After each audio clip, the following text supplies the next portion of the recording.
প্রত্যেকটা মানুষের দেহে এক টুকরা গোস্ত আছে, সে গোস্তর নামই হলো মন। জোরে কোন সুবহানাল্লাহ। মন ভালো যার সব ভালো তার, আর মন খারাপ যার সব খারাপ তার। মনই নাই এ কথা কোয়া যাবে না তো। আল্লাহ কোরআনের বহু জায়গায় বলেছেন খাতামাল্লাহু আলা কুলুবিহিম, বলেনি? কুলুব মানে কি? কুলুব মানে তো মন। তো যাই হোক, এখানে অসংখ্য ফেরেশতা আছে, বুঝলেন না? আপনারা কম হলেও ফেরেশতা কি কম? অসংখ্য ফেরেশতা আছে। আপনি হঠাৎ আজগুবি কোনো কথা বলা যাবে না। মন চাইলে একটা কথা আপনি বলতে পারবেন না। এটা রহস্য করার জায়গা না, এটা হলো জান্নাতের বাগান। জোরে কোন ঠিক? আমি আপনাদের সামনে যে আলোচনা করব সূরা বাকারা থেকে একটা আয়াত, এই আয়াতটা নিয়ে আজকে আমি আপনাদের সামনে আলোচনা করব। আলোচনার আগ দিয়ে আমার সামনে যারা বসে আছেন, আমি আমার অন্তরের অন্তঃস্থল থেকে আপনাদের সবাইকে শুভেচ্ছা জ্ঞাপন করছি। সম্মানিতা মা বোনেরা আছে তো? মা বোনেরা নাই? মা বোনেরা যারা পর্দার অন্তরালে বসে বসে শুনতেছেন, আমি তাদেরকেও শ্রদ্ধা জ্ঞাপন করে এই মুহূর্তে জানতে চাচ্ছি আপনারা সকলে আর একবার কেমন আছেন? আলহামদুলিল্লাহি রাব্বিল আলামিন। জি, আমার খবর অবশ্য আপনারা শুনছেন। আজকে আমি গতকাল থেকে এ পর্যন্ত প্রায় 500 জন লোক কমপক্ষে হবে, এখন মোবাইল বন্ধ রাখছি, খোলা রাখলি বলে ভাইজান হুজুর কি জীবিত আছে? আমি যে হুজুর ধরছি ও কথাই নাই। সালাম দিয়ে বলে ভাই হুজুরের জানাজা কখন হবে? মানে আমি বেঁচে থেকেই মরে গেছি। গতকাল পরশু আমার একটা অ্যাক্সিডেন্ট হয়েছে, আপনারা জানেন, ফেসবুকে মিডিয়ার মাধ্যমে শুনেছেন যে আমার গাড়ি চূর্ণ বিচূর্ণ হয়ে গেছে। মানে একেবারে ট্রাকের সাথে বাসের সাথে দুটো একসাথে মারছে। আগে ট্রাক, তারপরে বাস। মারার পরে গাড়ি তো শেষ। আমি যার মধ্যে জীবিত আছি এটা আপনাদের দোয়া এবং আল্লাহর রহমত। আল্লাহ হয়তো আর কিছুদিন আমাকে দুনিয়াতে রাখবে, এই কারণেই আমি জীবিত আছি। তবে আমার কয়েকটা জায়গায় একটু মানে ঘুমের মধ্যে ছিলাম, ওই বাজার কারণে উষ্টা খেয়ে পড়ে যাওয়ার কারণে আমার এই হাতটা উপরে তুলতে পারতেছে না। এখানে কিছু ব্যথা আছে, বুকে কিছু ব্যথা আছে, আর মাথায় এই অসুস্থ। আমি তো দাওয়াত যখন নিছিলাম তখন তার অসুস্থ ছিলাম না, এখন আমি অসুস্থ অবস্থায় আপনাদের এখানে এসেছি। আপনারা একটু দোয়া করবেন আল্লাহ যেন পুরাপুরি সুস্থতা দান করে। জোরে কোন আমিন। আমি কি মারা গেছি? আপনারা সকলে বলেন আমি কি মারা গেছি? এটা মিডিয়ার মধ্যে এরা প্রচার করে দিবে যে হুজুর এখনো মরেনি, হুজুর ওয়াজ করতেছে। কারণ এটা না করলে আর একবার আমি মরছিলাম কয়েক বছর আগে, যাই তাই কয় মারা গেছে, ঠিক না? আমি তখন বগুড়ায় থাকতাম। আমার আব্বা আমারে মোবাইল করে কইল বাবা লোকজন আইসে তোকে মাটি দেওয়ার জন্যই, তুই কোথায়? বললাম তো আমি বগুড়াতে আছি। তোকে ওই পাবনা থেকে কিছু লোক আসছে মাটি দেওয়ার জন্য। তো কোন জায়গার তোর মাটি হবে? আমি বাবারে কইলাম রহস্য করেন, তাড়াতাড়ি 5 ফিট আইন। কয়েক বছর আগে এরকম আর একটা মরার খবর উঠছিল। জোরে কোন কথা ঠিক ছিল না? আমি এইরকম ভয় করতেছি হয়তো একদিন আমি ঠিকই মরে যাবো, কিন্তু জনগণ মনে করবি মরে নাই, ও যে বাগালোর মতন হবে, ঠিক কিনা বলেন? তো যাই হোক, আমি মরে গেলে আমার কর্মফলই আমাকে যে জায়গায় দেওয়া দরকার সেখানেই দিবে। জোরে কোন কথা ঠিক কিনা? জানাজা এটা একটা দোয়া, জানাজার একটা কি, এটা একটা দোয়া। যাই হোক, আমি মোটামুটি আলহামদুলিল্লাহ আপাতত আপনাদের চেহারার দিকে তাকায় আল্লাহ পাক আমাকে কিছু বলার জন্য সুস্থতা দান করুক। জোরে কোন আমিন। সবাই বলে আল্লাহুম্মা আমিন। এখন আসেন যে আয়াতে কারিমা তেলাওয়াত করছি, মসজিদকে কেন্দ্র করেই মাহফিল। বর্তমান প্রধানমন্ত্রী, আমাদের বর্তমান প্রধানমন্ত্রী গোটা বাংলাদেশে 564টা মডেল মসজিদ নির্মাণ করছে। কতটা? 564টা মডেল মসজিদ। আপনারা মসজিদের কাছে গেলেই কলজা ঠান্ডা, ভিতরে উঠতে একটু বুড়া মানুষের কষ্ট হবে, কারণ মাটির থেকে অনেক উঁচু, তো কয়েক সিঁড়ি পাড়ি দেওয়াটা লাগে। তা আমি কয়েকটা মসজিদে উঠছি, উঠে নামাজও পড়ছি। সমস্যা হলো এতগুলো মসজিদ আমাদের প্রধানমন্ত্রী বানিয়ে দিল, কিন্তু মুসল্লি সে হারে নাই। তো আপনাদের এই যে প্রতাপপুর রাস্তার ধারে যে মসজিদ, এটা আগে কি দিয়েছিল আপনারা জানেন? মাটির একটা ছোট্ট ঘর ছিল, মনে আছে আপনাদের? তা সেখান থেকে আবার ভাঙ্গা টিন দিয়ে কিছুদিন এই সাইডে করলো। একেবারে আজমাইশি কারবার, যেখানে একটা জোরদার নাই, একটা ধনী লোক নাই, একটা টাকাওয়ালা লোক নাই, সেই মসজিদ ছাদ ঢালাই হয়ে গেল। সুবহানাল্লাহ বলেন। আমি তো আশ্চর্য হয়ে গেলাম, কেরে এটা কিভাবে হলো? খালি দেখি যে রোববার আর বৃহস্পতিবার আর মাইকলে বসে, ঠিক কিনা বলেন? কে যেন একজন একটু চায় আর আপনারা দেন, আর দেওয়ার কারণে মাশাআল্লাহ মসজিদ ছাদ ঢালাই। তো ছাদ ঢালাই হলো, সামনে কি মাস আসতেছে? পৌষ মাঘ মাস আসতেছে না? জোরে কোন কথা, ঠিক কিনা? এখন যদি দেওয়াল না হয়, জানলা না হয়, দরজা না হয়, তাহলে আল্লাহ এলাকার মানুষের উপরে একটু রাগ করবে। কি জন্য রাগ করবে? এই তোর কে বাড়ি ঘর হয় আর আমার ঘর হয় না? রাগ করবি কি করবি না? জোরে কোন করবি করবি না? এই রাগ করার কারণে দেখবেন অনেকের অসুখ হবে, অনেকের ক্যান্সার হবে, অনেকের দেখবেন ছেলে হিরোইন খাবে, মেয়ে এক ভ্যানালার সাথে পুলে যাবি, এলে হবি। আমার টাকা আমার রাস্তাত খরচ করবি না, তোরকে টাকা খরচ হবি, তোরা শান্তি পাবি না। জোরে কোন কথা, ঠিক কে না? আর আল্লাহর ঘর একটা তৈরি করছি আমি আপনাদের দোয়ায়, আমার মাদ্রাসায় একটা আল্লাহর ঘর আমি তৈরি করছি। বিশ্বাস করেন, ওই মাদ্রাসা এবং ওই মসজিদ তৈরি করতে আমি পৃথিবীর কারো কাছ থেকে একটা পয়সা দান সদকা লেইনি। কেন লেইনি? কারণ আল্লাহ রাসূল বলেছেন, কেউ যদি আল্লাহর একটা ঘর তৈরি করে দেয়, আল্লাহ তাকে খুশি হয়ে জান্নাতে একটা ঘর বানায় দেয়। সাহাবীরা বললেন, ইয়া রাসূলুল্লাহ, আমি যদি আল্লাহর ঘর একাই তৈরি করতে না পারি, তাহলে কি আল্লাহ আমাকে জান্নাতে ঘর দেবে? আল্লাহ রাসূল বললেন, তুমি একা তৈরি করতে না পারলে কি হবে? 10 মিলে যখন করতেছে তখন তুমি সেখানে অংশগ্রহণ করবে। কেউ 10,000 দিবে, তুমি না পারলে 10টা টাকা দিবে, আর ওই টাকাটা তোমার জান্নাতে একটা কামরা, একটা ঘর বানায় আল্লাহ দিবে। আর তোমার এই টাকাটা নষ্ট হবে না, ওটা জান্নাতের ব্যাংকে আল্লাহ অ্যাকাউন্ট খুলে দিবে। জোরে কোন সুবহানাল্লাহ। এই দান করার ব্যাপারে ছোট্ট একটা ওয়াজ করার পরে আমি আয়াতের তাফসিরে আসতেছি। ইয়া আইয়ুহাল্লাযীনা আমানুস্তাঈনু বিস-সাবরি ওয়াস-সালাহ। সালাহ মানে কি? নামাজ। এই নামাজ নিয়ে আমার কথা হবে। আর যারা বেনামাজি তারা আমার মন খারাপ করেন না। অনেকে বলে, না হুজুর আমি তো বেনামাজি না, আমি জুমার দিনে নামাজ পড়ি হুজুর। এরকম মুসল্লি আছে না নাই? 5 ওয়াক্ত পড়ে না, কিন্তু জুম্মার নামাজ পড়ে।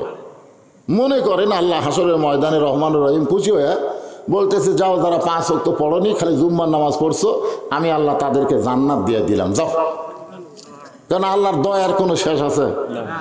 তো এই কথা শুনে জুম্মা পার্টিরা জান্নাতের দিকে মারবি দৌড়, কিন্তু জান্নাতের কাছে গিয়ে দেখবি দরজাতে একটা তালা। তখন এই জুম্মা পার্টি বলবে, আল্লাহ তুমি আমাকে জান্নাত দিলে, কিন্তু জান্নাতের দরজার যে তালা আছে, এখন কি করি? আল্লাহ কয়ে, খুঁজে দেখ চাবি আছে। তখন তারা পকেট হাঁটায় দেখবে একটা চাবি আছে। ওই চাবিটা তালার মধ্যে ঢুকবে, কিন্তু ঘুরবি না, মানে ঢুকছে ঠিকই কিন্তু ঘোরে না।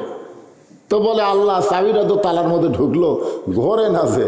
আল্লাহ বলতেছে, তালার মধ্যে 5টা দাগ আছে, তোর চাবির মধ্যেও 5টা দাগ থাকা লাগবে, তুই দেখ তো তোর চাবির মধ্যে কি 5টা দাগ আছে?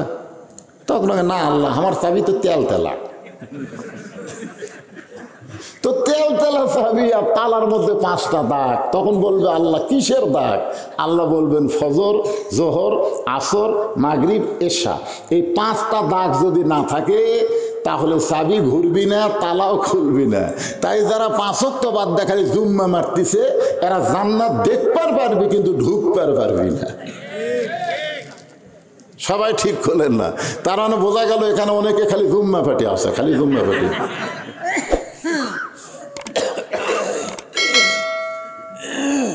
এই আমি যে আয়াতে কারিমা তেলাওয়াত করছি, এখানে জুম্মার নামাজের ওয়াজ হবে না, এখানে 5 ওয়াক্ত নামাজের ওয়াজ হবে।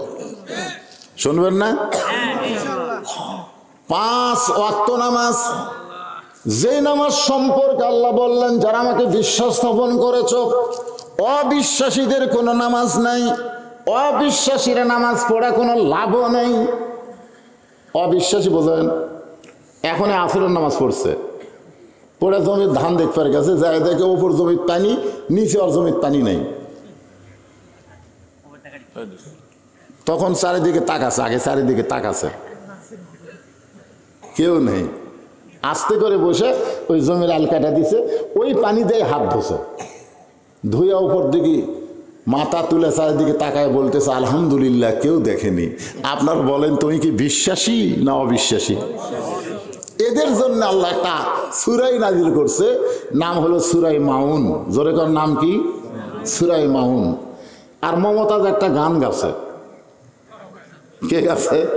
মমতাজ কিন্তু আবার এমপি হচ্ছে রে, আবার এমপি হচ্ছে। কি গান গাছে জানেন? আল্লাহ কয় নামাজের জোরে ফায়সাকা যাবে দূরে, পাক কোরআনে রয়াছে ঘোষণা। এখন আকাম কুকাম নামাজ রোজা একসাথে বান্ধিয়া বোঝা, জাহান্নামে দিয়াছ রওয়ানা। আজও কেন আল্লাহর নামাজ ধরতে পারলা না? কেউ যদি আল্লাহর নামাজ ধরে, আল্লাহ বলেছেন ইন্নাস সালাতা তানহানিল ফাহশাই ওয়াল মুনকার, একমাত্র নামাজই পারে মানুষকে যাবতীয় খারাপি থেকে বাঁচায়া দিতে। আপনারা দেখবেন 5 ওয়াক্ত নামাজি কোনো ছেলে, এই কথাটা খেয়াল করবেন, যে ছেলেটা 5 ওয়াক্ত নামাজ পড়ে সেই ছেলেটা রাত 3টা পর্যন্ত জেগে আর্জেন্টিনার খেলা দেখবে না। জোরে কোন কথা ঠিক কিনা? কারণ ওর চিন্তা হলো ফজরের নামাজ জামাতে পড়া লাগবে, ভাই খেলা দেখার টাইম আমার নাই। জোরে কোন কথা ঠিক কিনা? যারা 5 ওয়াক্ত নামাজ পড়ে এরা কোনোদিন ব্রাজিলের জার্সি গায়ে দিবে না, কোনো দিনও দিবে না। কারণ 5 ওয়াক্ত নামাজ ওকে যাবতীয় খারাপি থেকে বাঁচাই দিবে। এ কথা কি আমার না আল্লাহ? এই জন্য আল্লাহ বললেন আস্তাইনু বিস-সাবরি ওয়াস-সালাহ ইন্নাল্লাহা মা'আস সাবিরিন। কারণ মসজিদ বানানো হবে কিসের জন্য? নামাজের জন্য। জোরে কোন কিসের জন্য? আজকে সেই মসজিদে নামাজ পড়তে চায় ফিলিস্তিনিরা, সেই মসজিদে ফিলিস্তিনের নামাজ পড়তে চায়, কিন্তু ইসরায়েলের ইহুদিরা নামাজ পড়তে দিচ্ছে না। শুধুমাত্র নামাজ পড়বে এই জন্য পর্যন্ত 21,000 ফিলিস্তিনিকে ওরা হত্যা করছে শুধু নামাজের জন্য। জোরে কান সুবহানাল্লাহ। কারণ সাহাবের একবার নবীকে প্রশ্ন করছিল, ইয়া রাসূলুল্লাহ, মক্কার কাবা আর ফিলিস্তিনের বাইতুল মুকাদ্দাস, এই 2 মসজিদের মধ্যে দাম বেশি কার? না না, মক্কার কাবা আর ফিলিস্তিনের বাইতুল মসজিদ লয়, বাইতুল মুকাদ্দাস, এই 2 মসজিদের মধ্যে দাম বেশি কার? না না, না বুঝা আসবে এক কথা কসবি। আপনারা যদি না বোঝেন তাহলে চুপ করে থাকেন। আমি তো বলার জন্য আসছি, নাকি কন? আমি কি এখানে বলার জন্য আসি নাই? আল্লাহ রাসূল বললেন মক্কার কাবার মধ্যে নবীরা নামাজ পড়তে পারে 2-4 জন, কিন্তু সমস্ত নবী মক্কার কাবার মধ্যে নামাজ পড়ে নাই। আর ফিলিস্তিনের বাইতুল মুকাদ্দাসে আমার ইমামতিতে সমস্ত নবী রাসূল নামাজ আদায় করেছে। ওই বাইতুল মুকাদ্দাসে আমাদের নবী সমস্ত নবী রাসূলের ইমামতি করার কারণে একটা ডিগ্রি পাইছে, ইমামুল আম্বিয়া, ইমামুল মুরসালিন। আপনারা বলেন তো গোটা পৃথিবীতে ইহুদির সংখ্যা কত আপনারা জানেন? 1 কোটি। 1 কোটি হয়নি, ওই 96 লাখ। ধরেন 96 লাখ, 1 কোটি বর্তমানে ধরেন বর্তমানে 1 কোটি ধরেন। গোটা পৃথিবী জুড়ে ইহুদির সংখ্যা হলো মাত্র 1 কোটি, আর মুসলমানের সংখ্যা হলো 230 কোটি। মুসলমানের সংখ্যা কয় কোটি?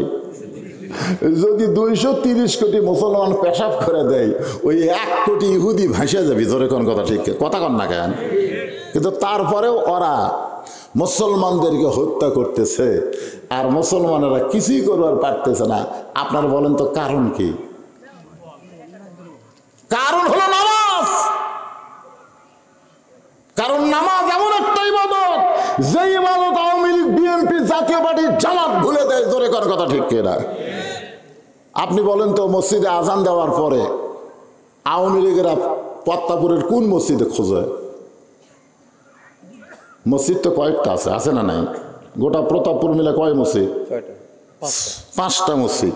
তাহলে 5টা মসজিদ আওয়ামী লীগের কোনটা? এই দেখেন, চাচা কিছু বলার আগে সব বলে দিচ্ছে।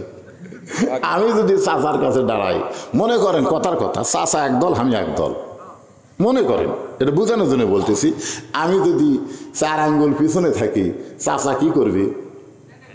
আমার পিছনে হাত দিয়ে বলি, বাগান কাঁথা সোজা করবা।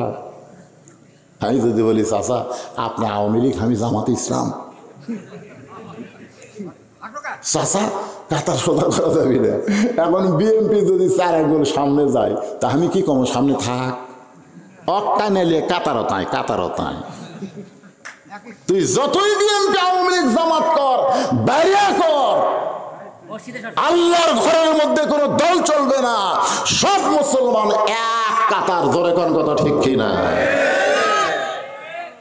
আজকে 230 কোটি মুসলমান 1 কোটি ইহুদির সঙ্গে না পারার পিছনে কারণ হলো এই নামাজ।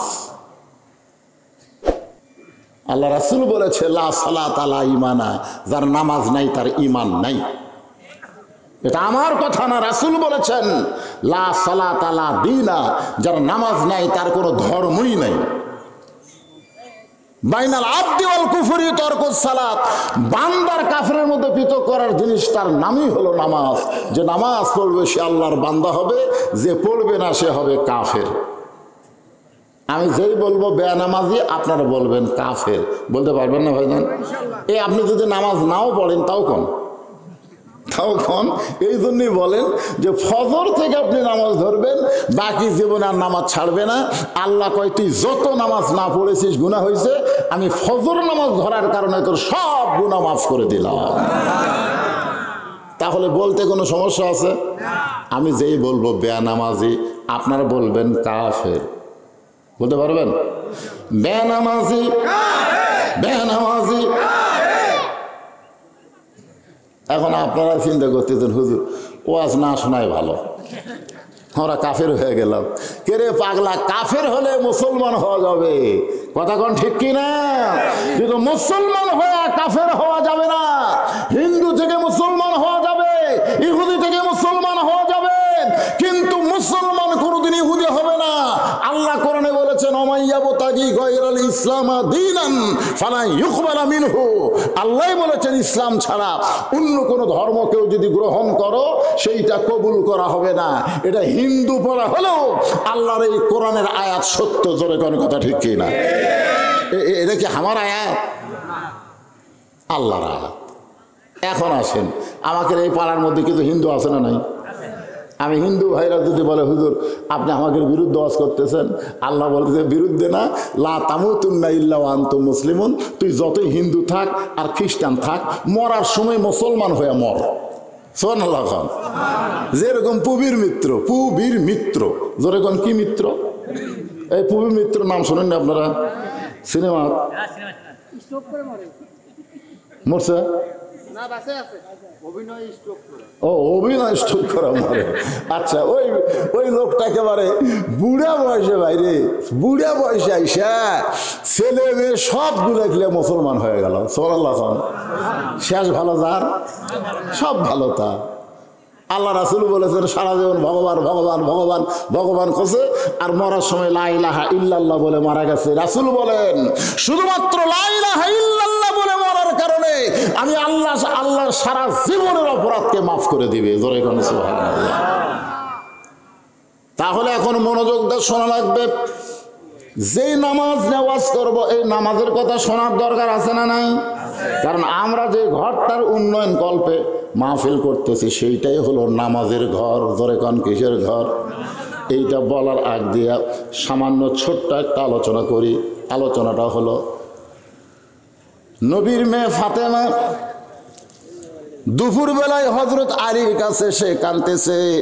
আলী বলতেছে, ফাতেমা কান্দো কেন? বলে, কান্দার কারণ হলো আমার হাসান হোসাইন ক্ষুধার জ্বালায় সব সময় আমার কাছে খাবার চাই।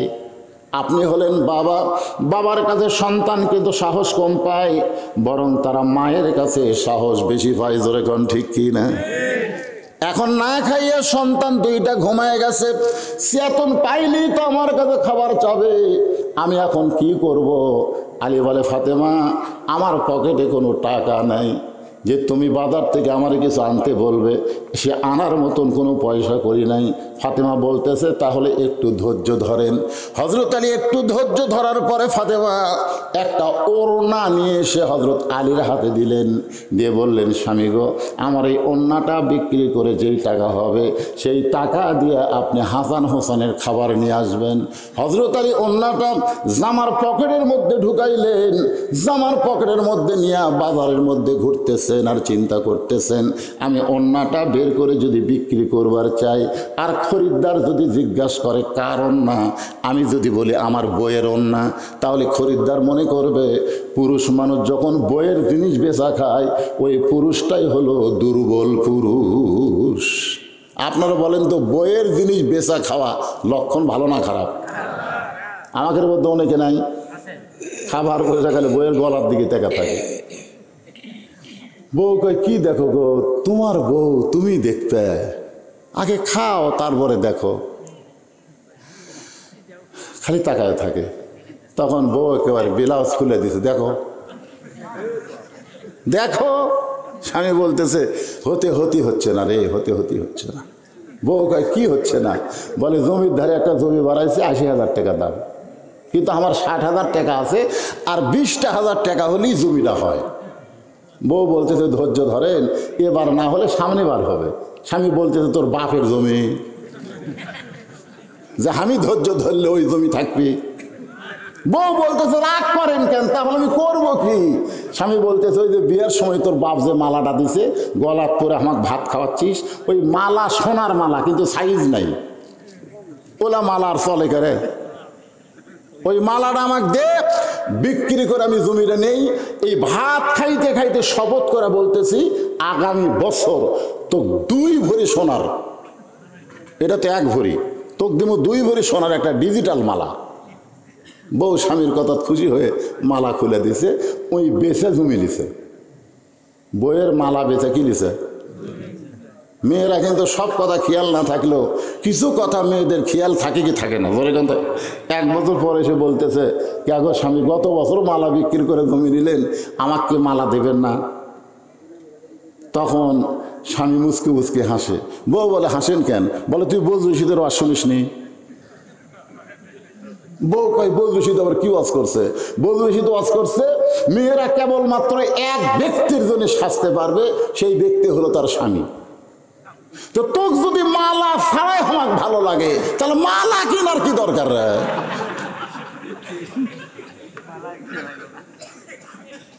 বউ কয়, বাট পারি, এরকম কিছু স্বামী আছে না নাই? যেরকম আছে না নাই? বইয়ের জিনিস বেচা খায়। হযরত আলী চিন্তায় পড়ে গেল, এই ওড়নাটা বিক্রি করতে গেলে যদি খরিদ্দার জিজ্ঞাসা করে, আলী ভাই ওড়না তো পুরুষ মানুষ পরে না, ওড়না পরে হলো মেয়ে মানুষ, এই ওড়নাটা কার?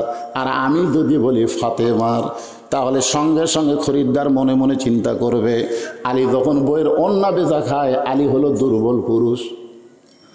হযরত আলী পকেটের মধ্যে ওড়না নিয়ে ঘুরতেছে, কিন্তু বের করার সাহস পাচ্ছে না।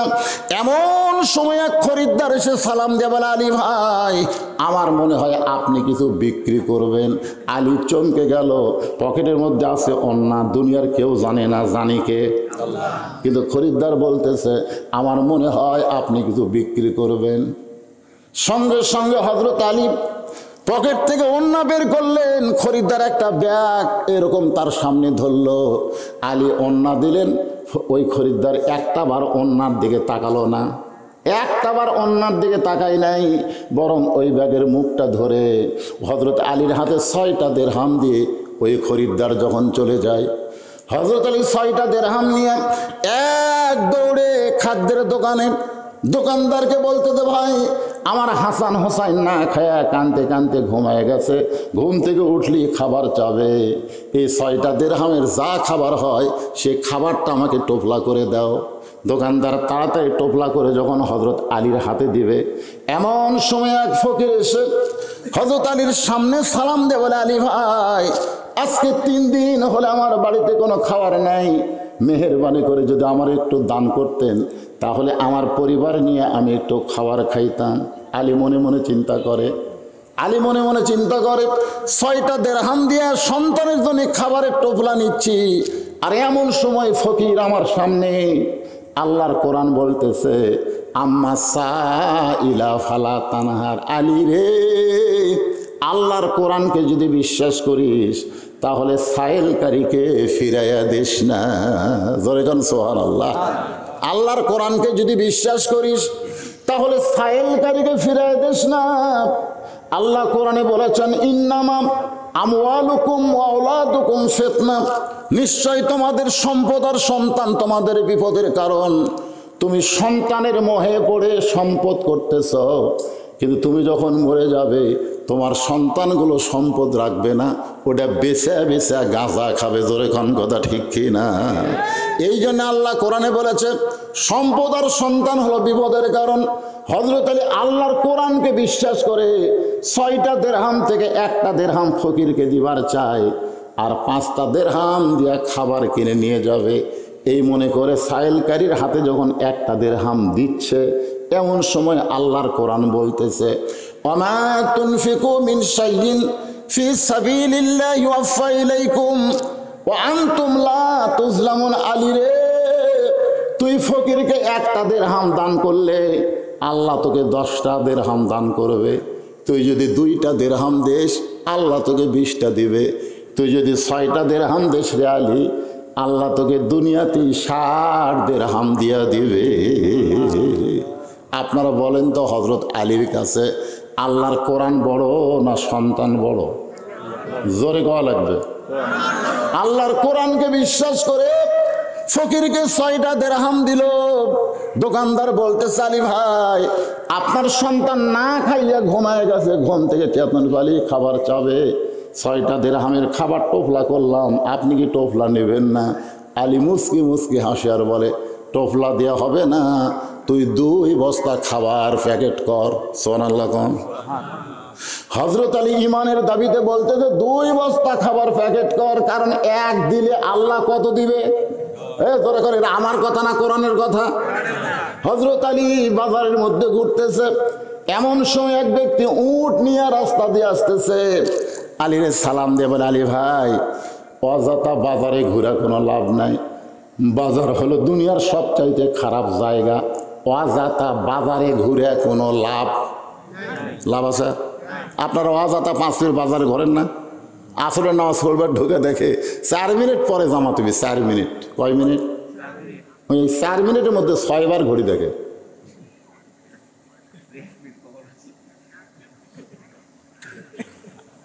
কে চাচা দেখেন তার কয় মিনিট? বলছে, বা আরো 2 মিনিট।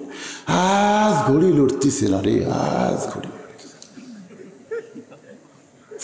4 মিনিটের মধ্যে 6 বার ঘড়ি দেখেও আফসোস করে কয় আজ ঘড়ি লুটতেছে না। অথচ দেলোয়ারের স্টলে আইসে ঘন্টার পর ঘন্টা আড্ডা গুলি মারতেছে, দেলোয়ার খালি গাল ফুলে খাড়া হয়ে আসে। এই শালারা গল্প ছাড়ে না, আমার অন্য খরিদ্দারও বসার চান্স পায় না। জোরে কথা কন না কেন? মসজিদের মধ্যে তুমি 4 মিনিটের মধ্যে 6 বার ঘড়ি দেখো। তুমি কি জানো যেই ঘরের মধ্যে তুমি বসে আছো সেই ঘরের দরজায় তুমি কি দোয়া পড়েছো? একটাবার খেয়াল করে দেখেছো যে দোয়াটা তুমি পড়েছো, আল্লাহুম্মা আফতাহলি আবওয়াবা রাহমাতিক। এই দরজা দিয়া যারা ঘরের মধ্যে ঢুকলো, যতক্ষণ ঘরের মধ্যে থাকবে নামাজ পর্যন্ত, নামাজের পরে থাকা যাবে না, নামাজ পর্যন্ত যতক্ষণ থাকবে ততক্ষণ অবারিত রহমত আল্লাহ তার উপর বর্ষণ করবে। জোরে কোন সুবহানাল্লাহ। আমি কি বলছি? নামাজ পর্যন্ত, নামাজের পরে থাকা যাবে? 3 জন মুসল্লি বসে আছে 4 ফ্যান দিয়ে। কয় ফ্যান? 4 ফ্যান ঘুরতেছে, ওরা 3 জন গল্প করতেছে। ফেরেশতা কয়, আল্লাহ, সবাই নামাজ পড়া চলে গেল, এরা 3 জন যে 4 ফ্যান দিয়ে গল্প করতেছে, এর কি রেজাল্ট কি? আল্লাহ বলতেছে, নামাজের পরে ওরকে মাথার উপর যে ফ্যান ঘুরিছে ওই ফ্যানের বিল কারেন্টের বিল, এই তিনজন আলাদাভাবে না দেওয়া পর্যন্ত এরা জান্নাতে যাবে না। কারণ মসজিদ আর বাপের ঘর না যে ইচ্ছা মতো গল্প করবি, তোর এখন কথা ঠিক না। দুই একজন যে মসজিদের ফ্যান দিয়ে শুতে পড়ে, ওনার বাপের বাড়ি। কি মসজিদ তোমার বাপের ঘর? নামাজের আগে আজানের পরে যতক্ষণ আপনি থাকবেন ততক্ষণ আল্লাহর পক্ষ থেকে অবারিত রহমত আপনার উপর বর্ষণ হবে। কারণ দোয়া করেছেন আল্লাহুম্মা আফতাহলি আবওয়াবা রহমাতিক। তাহলে মসজিদের মধ্যে মন ছটফট করে। আল্লাহ বলেছেন আস্তাইনু, খুব খেয়াল করবেন, আস্তাইনু বিস-সাবরি ওয়াস-সালাহ ইন্নাল্লাহা মা'আস-সাবিরিন। উটলা বলতে চালি ভাই, অজাতা বাজারে ঘুরে কোনো লাভ নাই। এই উটটা আপনি কিনে নেন 100 দিরহাম। আলী বলতেছে 1 টাকা আমার পকেটে নাই, উটটা কেমনে কিনবো? উটওয়ালা বলতেছে আলী ভাই, আপনি বাকিতে উটটা নেন, বিক্রি করে আপনি টাকা দিবেন, এটাও কি আপনি পারবেন না? হযরত আলী 100 দিরহাম বাকিতে উটটা নিলেন। উটটা নিয়ে যেই মাত্র বাজারে গেছে, চারিদিক থেকে খরিদ্দার এসে আলীকে ঘিরে ধরছে। রাসূল বলেছেন, একজন আলেমের চেহারার দিকে যদি তাকাও, আল্লাহ তোমার জীবনের সগীরা গুনাহ মাফ করে দিবে। আপনারা বলেন তো, হযরত আলী কি তুই মুই আলেম না বড় আলেম? কত বড় কণ্ঠ! আল্লাহ রাসূল যখন মদিনার প্রেসিডেন্ট ছিলেন, তখন হযরত আলী ছিল শিক্ষামন্ত্রী। আবু বকর রাদিয়াল্লাহু যখন মদিনার খলিফা ছিলেন, তখনও হযরত আলী হচ্ছে শিক্ষামন্ত্রী। উমর ফারুক যখন মদিনার খলিফা ছিলেন, তখনও হযরত আলী হচ্ছে শিক্ষামন্ত্রী। সুবহানাল্লাহ কোন? হযরত ওসমান যখন মদিনার খলিফা, তখনও আলী হচ্ছেন শিক্ষামন্ত্রী। কারণ রাসূল বলেছে, আনা মাদিনাতুল ইলমে ওয়া আলী ও বাবুহা, আমি হচ্ছে ইলমের শহর আর আলী হচ্ছে তার দরওয়াজা। জোরে কোন সুবহানাল্লাহ। ওই যে দেখেন কয়টা একসাথে উঠলো, ওরা কি যেন অকাম করবি। দেখেন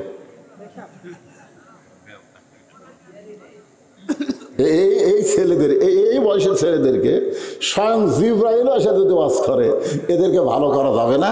কারণ এদের হাতে এমন একটা মাল আছে,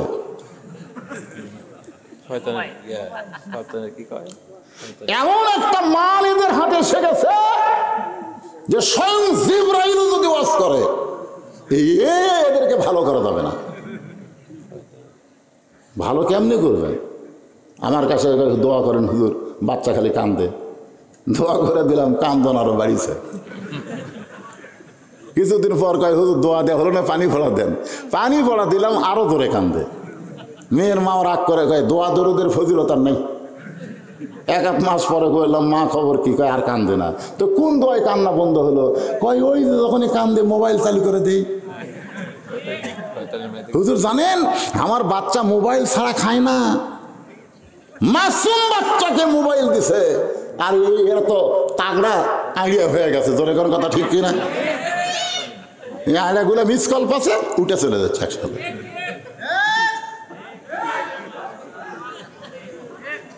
এটা কি আমি ঢাকা তো ওয়াজ করবো কি করে? এটা আমার এলাকায় ওয়াজ করতেছি। আপনি কি মনে করছেন নামাজের উপরে কথা চলতেছে, আর নামাজের ওয়াজ ভালো লাগে না? এই বেটা 14 গোষ্ঠী মুসলমান হওয়ার পারবে না। তোর এখন কথা ঠিক কি না? নামাজ ভালো লাগে না, তোমাকে ভালো লাগে কি? হ্যাঁ, চারিদিক থেকে খরিদ্দার এসে হযরত আলীর দিকে তাকায় আছে। কারণ আলী হচ্ছে আনা মাদিনাতুল ইলমি ওয়া আলী ও বাবুহা। জোরে কোন সুবহানাল্লাহ। আল্লাহ রাসূল বলেছেন, আমার পরে এই দুনিয়াতে সবচাইতে বড় আলেম হলেন হযরত আলী। একবার উমর ফারুক রাদিয়াল্লাহু তাআলা জেরুজালেমে গেছিলেন। আপনারা ঘটনা জানেন। জেরুজালেমের কিনারে যখন গেছেন, খ্রিস্টানেরা স্বাগতম জানার জন্য আইছে। তো উটের পিঠে যে মানুষটা বসে আছে, তাকে হযরত ওমর মনে করে এরকম একটা চকিয়া এনে, চকিয়ার নিচে একজন হামাগুড়ি দিয়ে বলতেছে, আমিরাল মুমিনিন, সরাসরি উঠ থেকে নামতে আপনার কষ্ট হবে, তো এই জন্যে চকির উপর দিয়ে আমার পিঠের উপর পাও দিয়ে নামেন। তো উটের পিঠের মানুষ খালি ছোট বাচ্চার মতন কান্দে। জেরুজালেমের খ্রিস্টানরা বলতেছে আমির আল মুমিনিন আমরা কি বেয়াদবি করলাম, কান্দেন কেন? তো বলতেছে আমি তো ওমর না রে, আমি হলাম রাখাল, আর নিচে যে দড়ি ধরে আছে ওটা হলো ওমর। খ্রিস্টানেরা কয় কি কন? রাখাল উটের পিঠে চড়ে আর রশি ধরে জমিনে হযরত ওমর, এটা কেমনে হয়? রাখাল বলতেছে আল্লাহর ইসলাম যদি মানে তাহলে এমনি সম্ভব হয়ে যায়। সমস্ত খ্রিস্টান কইল আর কিছু লাগবে না, মুসলমানের এই চরিত্র দেখে আমরা খ্রিস্টানকে কবর দিয়া মুসলমান হয়ে গেলাম।